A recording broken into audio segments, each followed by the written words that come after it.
Minneapolis. I didn't hear that. Thank you. I didn't hear it from this side. Come on, people. Wake up, right? All right, we're getting started tonight. This is an MS Views News Compass to MS Care program. Our program tonight is sponsored by Bristol Myers Squibb, Genentech, Sandoz, and TG Therapeutics. And we have exhibitors. We have Bristol Myers Squibb, Horizon, Infusion Associates, the MS Center for Multiple Sclerosis, the Minneapolis or the Minnesota Center for Multiple Sclerosis. We have the National Multiple Sclerosis Society. We have Novartis, Sandoz, and TG Therapeutics. And I want to thank all of our sponsors to tonight's program. I hope you all do as well. Thank you. All right, going further along. Tonight we have Kathleen O'Donnell, who's the president of the Upper Midwest chapter of the National Multiple Sclerosis Society. She will be presenting next for about 15 minutes, a little bit more. Kathleen has worked for the MS Society since 2019, and before that in various nonprofit leadership positions, bringing communities together to support individuals to live their best lives. Kathleen is here tonight to share a little bit about your MS Society. So she'll be speaking for about 15 minutes. We will then do Q&A. So let's get started. Kathleen, come on up. Thank you. Thank you very much, Stuart. Thanks for having me here. I have multiple pieces of paper and multiple pieces of equipment that I'm going to try to navigate. My name is Kathleen O'Donnell. I'm the chapter president of the National MS Society for the Upper Midwest chapter. So we have 31 chapters. I oversee Minnesota, Iowa, North Dakota, South Dakota. I want to just spend a little bit of time with you today. These are the things that I thought we could do together. Just a chance to have you get to know the National MS Society a little bit better, to unpack our current strategic plan, hear about the impact areas of the work that we're doing, to have you consider your place in the MS movement. And then I really would like to have a chance for people to share what's on their mind and ask me questions. So this is just a quick history lesson. I'm sure we've done this before, but Sylvia Lowry started the National MS Society in 1945, frustrated being alone. Jessica, when you talked about Emily and that sense of being alone, does anybody have any experience with multiple sclerosis? Her brother, Bernard, had multiple sclerosis, and she, in fact, brought together the first group of people. And my message here is that we're always stronger together. So that was over 75 years ago. That's kind of what I want to talk about, and I intentionally say you're a National MS Society because it's not a building somewhere. It's not an entity. It's all of us, and it's all of us doing the work that we do together. Currently, our strategic plan, we do a strategic plan every 3 years, and our current strategic plan has 4 impact areas. We're accelerating cures through global leadership, so I'm going to tell you a little bit about what some of the big wins are and recent developments in the research space. We empower people affected by MS to solve everyday challenges. We want to improve access to personalized, high-quality, affordable MS healthcare, and you'll hear a little bit about that in Dr. Cockwood's presentation as well. And then we want to strengthen the MS movement through more and deeper connections. So the exciting stuff I want to share with you has to do with pathways to cures. So I'm not sure if all of you know this, but we only recently added the word cure to our mission statement. We only did that in 2020. And the reason is we say we will cure MS while empowering people affected by MS to live their best lives is because we really believe we're closer than we've ever been before. In over 75 years of this organization, to now add the word cure, that's not done lightly. In 2022, publication where our National MS Society is kind of the biggest one in the global intersection and federation of all the MS societies, and we were able to bring forward international consensus about what are the most promising pathways to cures, and we say that intentionally because MS affects people differently, and there's lots of reasons and routes by which MS occurs. So our pathways to cures, we got international consensus on what the most promising research would be so that we can accelerate that. We have, just this last March, we brought together 200 of the top researchers from around the globe, again, to hear more about those recent developments. every major MS organization in the world has signed on to this Pathways to Cures, this roadmap. And that's really exciting, right? Because we can share what's happening and really narrow in on how close we can get. We have, of course, we think about stopping MS in its tracks, restoring lost function, and ending MS forever. Those are kind of the three pathways. And I will tell you, I wasn't at this global summit, only the top folks got to be there. But if you want to hear more about this research and what came out of that global summit, I would really encourage you to download this app called Real Talk MS. John Strum's wife, Jean, lived with MS. John now hosts a podcast where his goal is to really break down in real terms what's going on in the MS world. And he was at this summit and there's 2 podcasts where he talked like in real time about what exciting things are happening. So I don't want to delve too much into the research with you today, but I will say that, for example, in the STOP category of research that we're funding, International MS Microbiome Study links gut bacteria to MS susceptibility. So that could contribute to a probiotic approach to treating MS. If we're finding that research about the gut microbiome and its connection to MS, we could potentially see a treatment for MS through probiotics. In the restore bucket, restoring lost function, I know a lot of people are very interested in remyelination. There's at least 10 clinical trials testing myelin repair strategies for people with MS. They're underway right now. And then in the MS, kind of end MS bucket, we've got the strongest evidence yet that the common Epstein-Barr virus can trigger MS when other risk factors are there. And so there's a big move to accelerate vaccines for Epstein-Barr, and that's kind of an international, global kind of consensus and movement too. So really exciting stuff, and I'd encourage you to check out Pathways to Cures, to download Real Talk MS, and always reach out to us. Our website has all the current research, lots of trials that you can participate in, even if you don't live with MS. We're always looking for people to be a part of our research trials. So that's real hard to advance the slide. Are you doing it and I'm just pressing real hard? Not a hard click. Lighten up. Got it. I can do that.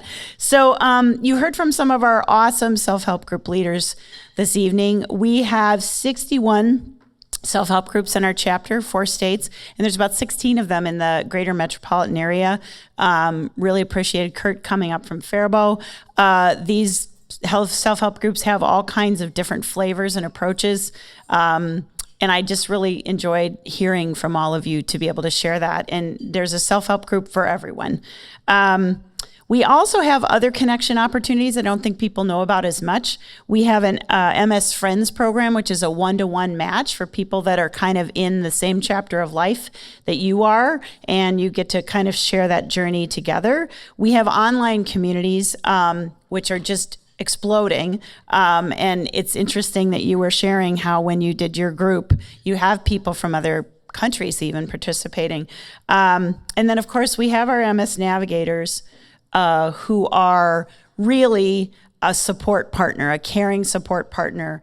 Our MS navigators will provide information and resources and a listening ear wherever you're at on your journey.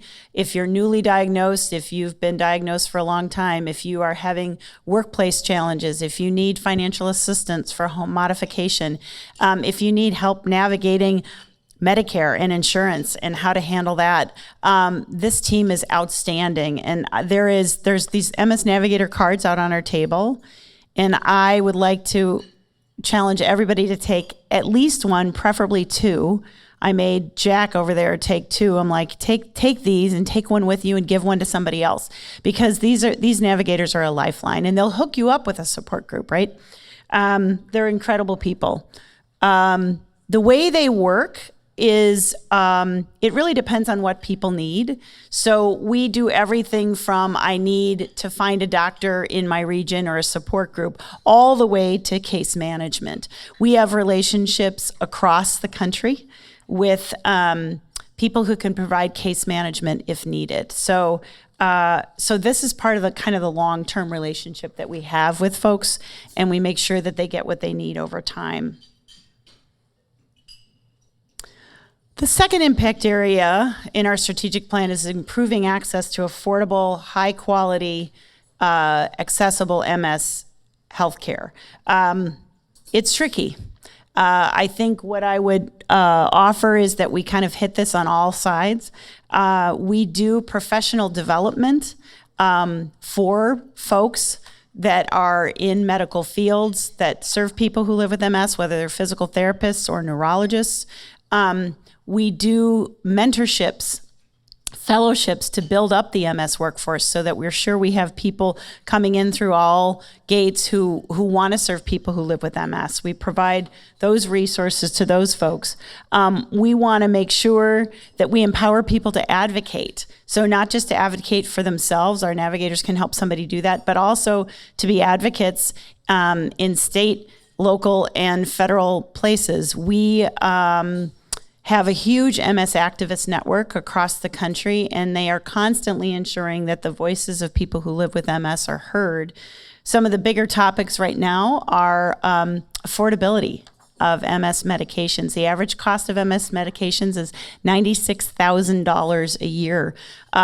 We had a great win here in Minnesota with the Prescription Drug Affordability Board, where there's transparency on what those prices are for, bipartisan support for all the work that we do. It's nonpartisan, but disease-modifying therapies don't do any good if people can't get to them, right? And so that's an important part of the work that we do, and I know you'll hear more of that from Dr. Cockwood.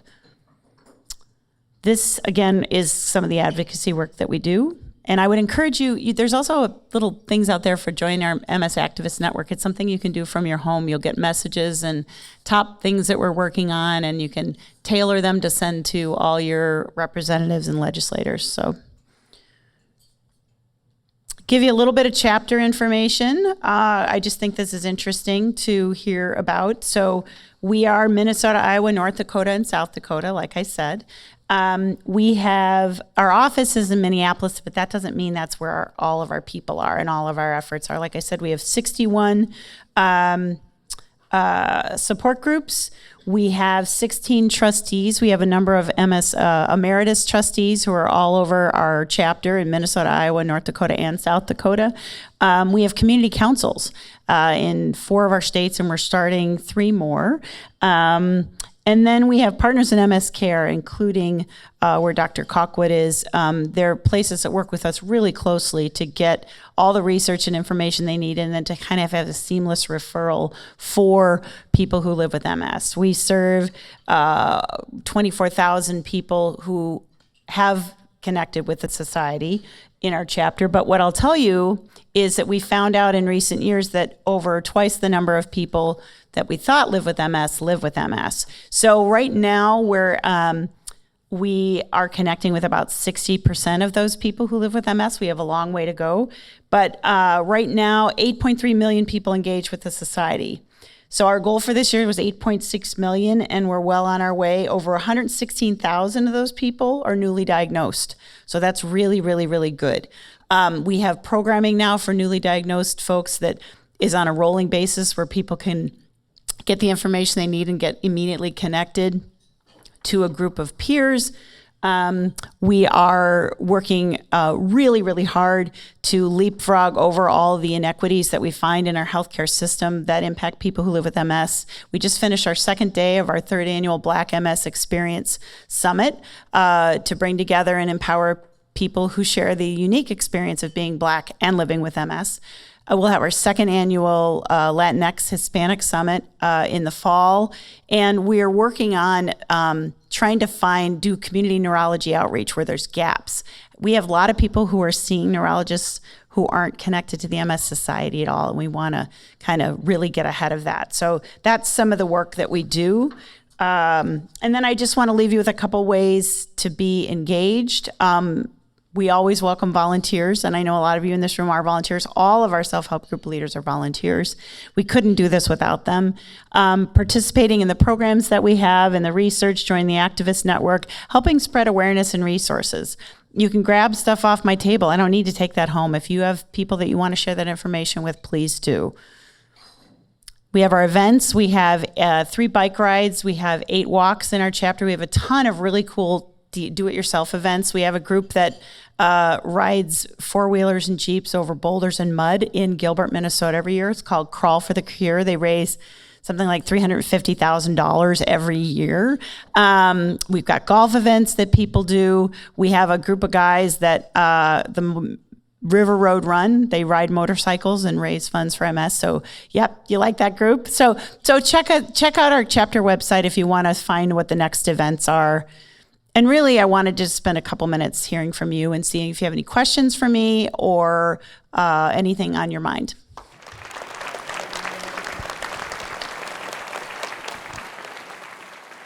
Changes in the laws? Oh, yes, actually. So, well, a couple things. At the kind of the one-on-one level, if you talk to an MS navigator and you're having access challenges, they will be your best friend in figuring out where to go and ensure that you're getting the access that you need according to the law. Secondly, becoming a part of our MS Activist Network is a really good way to be changing some of the laws. We had a public policy conference this year in March. A whole bunch of people went, and the topic they chose actually, because the FDA was redoing, not the FDA, the folks that do the airlines. I'm going to goof up my letters. The FTC, thank you so much. They were redoing their laws and their rules, and we just flooded Washington, D.C. with how poorly people who live with MS or people with disabilities are treated on airplanes, and how people, have equipment that's broken and how they can't get back into their wheelchair and they wait for hours. And so that's what we did. We kind of marched in there and had real stories of real people telling their Congress, their representatives and senators what the deal is, and we made an impact on that law. So that's a great question. So I would encourage anybody that has any interest in advancing laws and changing laws to be a part of our MS Activist Network. If you just put that into the website, you can see all the issues we're working on, and then also just sign up to be a part of the network. It's super easy. Thank you That's for the awesome. question. Thank you. I thought it was me, all my travels and yelling at the airlines what they're not doing right. I guess not. Okay. No, Sorry. it's a big deal. And we had this moment in time. Our team, our policy team is great. They actually, our vice president of policy is here in Minnesota, Stephanie Stern. They scan for what are these critical issues, right? And they make sure that we have the leverage that we need to push on the things that we can. And we've made a huge difference.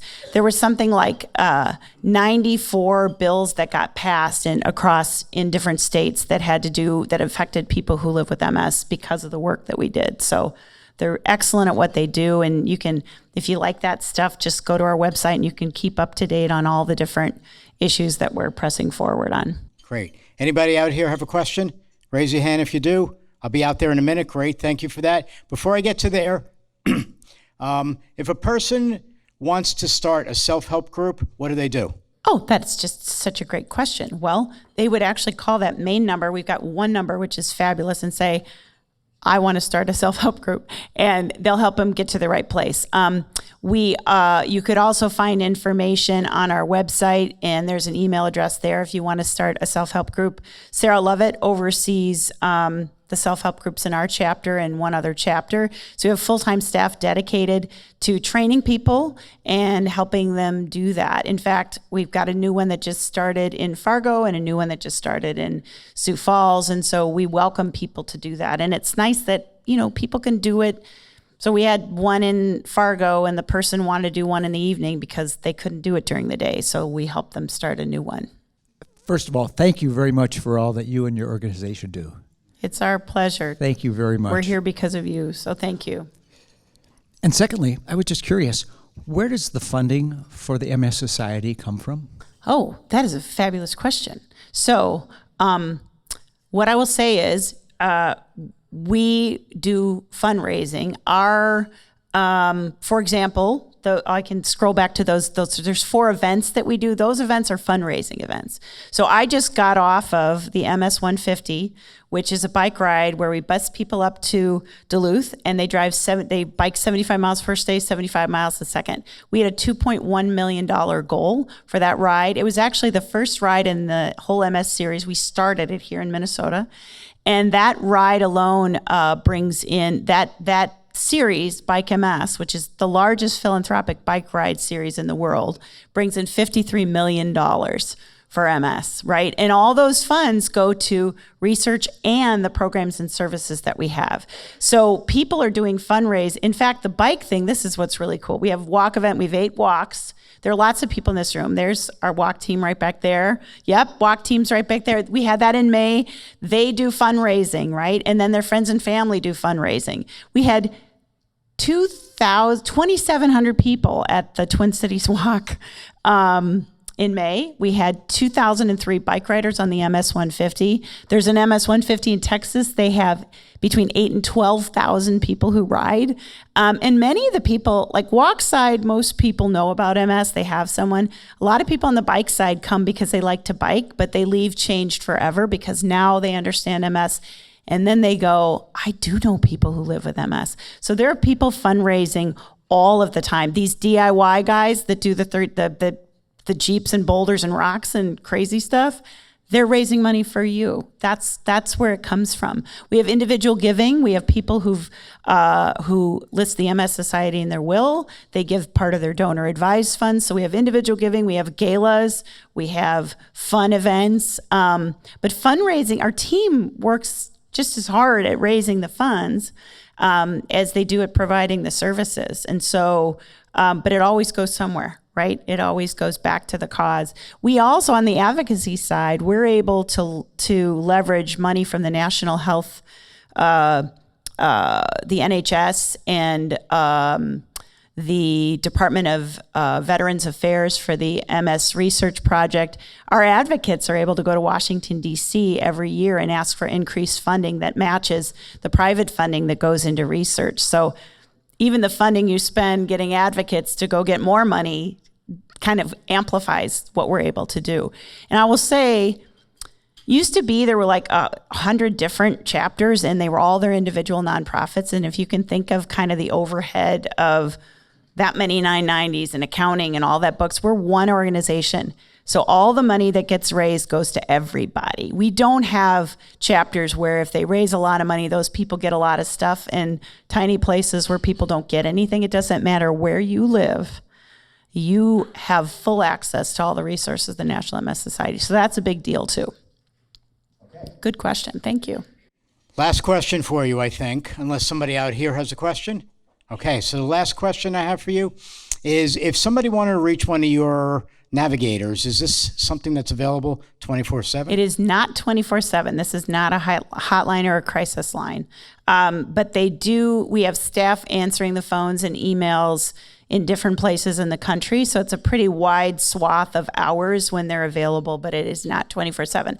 You can send an email, and if it's after hours, somebody will get back to you the next day though. So yeah. That's how we do it, but good question. Okay, thank you very much. Thank you all. Thanks for having us. So again, I want to thank everybody for being here tonight. Again, I want to thank our sponsors, Bristol Myers Squibb, Genentech, Sandoz, and TG Therapeutics for helping us to make this possible for all of you. And I'm going to say right now, good night to everybody online, and I'm going to thank everybody again for being here. Have a wonderful evening.